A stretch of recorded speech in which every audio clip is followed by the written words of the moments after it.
Damos na naman. FTJ. Ang programang ito ay rated SPG. Striktong patnubay at gabay ng magulang ang kailangan. Maaaring may masiselang tema, lengguwahe, karahasan, sexual, horror o droga na hindi angkop sa mga bata.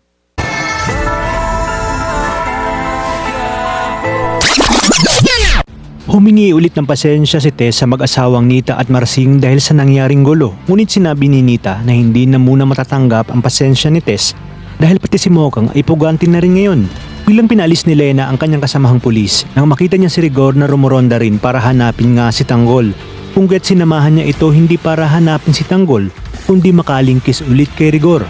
Habang kinakasal ang anak ni Angkong at ang apo ni Mr. Wu ay sinamahan ni Mang Berting sina Tanggol sa kanilang magiging trabaho bilang mga helper sa kusina.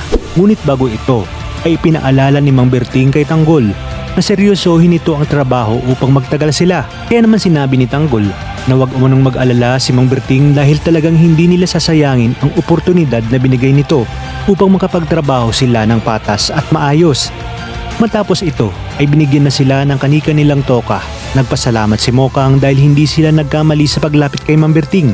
At habang sila ay nagtatrabaho ay sinabi ni Tanggol na siguro kinakailangan nilang magpakita sa kanyang lola Tinding at maging kay Mang Marsing at Aling Nita dahil sigurado umanong mag-aalala na sila kay Mokang. Kaya naman pupuntahan nila ito sa pwesto kinabukasan. Ngunit nangangamba naman si Mokang dahil baka makita sila ni Mang Rigor.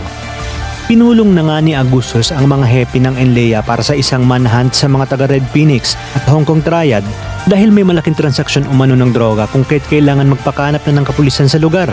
Bago pa man makarating sa mga taga Binundo ang mga kargamento ay naharang na nila Supremo ang mga ito kung kaya't nalaman ni Amanda na may kumakalaban sa kanila.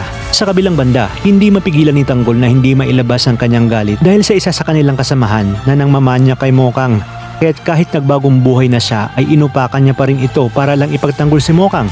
Sa inyong palagay, magtatagal pa kaya sila sa kanilang bagong trabaho o maiintindihan ni Mang Berting si Tanggol lalo pat ipinagtanggol lang naman ni Tanggol si Mokang?